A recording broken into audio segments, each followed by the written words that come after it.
तरहले मागेका हुनाले मैले एकचोटि भोट दिएको थिएँ र तब उपरान्त मैले कसैलाई पनि भोट दिएको छैन, किनकि नेपालको राजनीतिमा जुन किसिमको विकृति,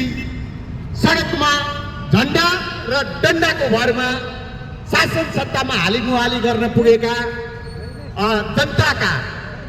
रगत र पसिनाबाट कमाइएको सम्पत्तिलाई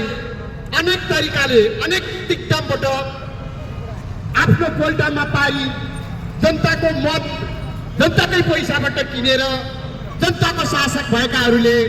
जनताको असली भावनालाई बुझ्न सकेनन्। हामीले पटक पटक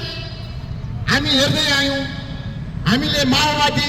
कांग्रेस, एमाले राज्य सत्तामा जति पनि शासन गरेका शासकहरूको हामीले जति जय जयगान गर्दै उनीहरूको झन्डा बोक्दै सडक तताउँदै अनेक किसिमका विकृतिका हामी सहयोगी र समर्थक बन्दै आउँदाखेरि हामीलाई अहिले पछुतो लाग्छ। किन भन्नुहुन्छ भने हामी अलिक ढिलो गऱ्यौँ। अब यो नेपालमा नेपाल नागरिक पार्टी स्थापना गर्नको लागि हामीलाई जेनजी आन्दोलनको परिवर्तनले पर्खेको रहेछ। हामी आज यो जेनजी आन्दोलनसम्म आइपुग्दाखेरि नेपालका राजनीतिक दलले देखाएको कुकृत्य, भ्रष्टाचार र नातावाद कृपावादद्वारा राज्य सत्ताका तीनै तहमा हालिमुहाली गर्दै नेपाली जनतालाई झुक्क्याउँदै आइरहेका थिए र यसै क्रममा हाम्रो युवा भाइ बहिनीहरू असाध्यै घरमा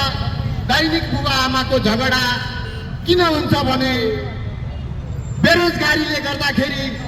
स्कुलको फी तिर्न नसकेकी आमाले बेलुका घरमा आउँदाखेरि बाबालाई गरेको गाली देख्दाखेरि त्यो 9-10 कक्षामा पढ्ने विद्यार्थी र 12 कक्षामा पढ्ने विद्यार्थीले आफ्नो त्यो उत्तेजनालाई ठेक्न नसकेर सिंहदरबार चलाउन पुग्यो र त्यो सिंहदरबार मात्रै चलेको थिएन। त्यो सिंहदरबारभित्र बसेर यो 50 वर्षसम्म नेपाली जनताको रगत र पसिनामाथि हालिमुहाली गरेका शासक विरुद्धको त्यो अन्याय विरुद्धको त्यो एउटा आक्रोश थियो र पनि सिंहदरबार सहित संसद भवन पनि त्यतिखेर जलाइयो।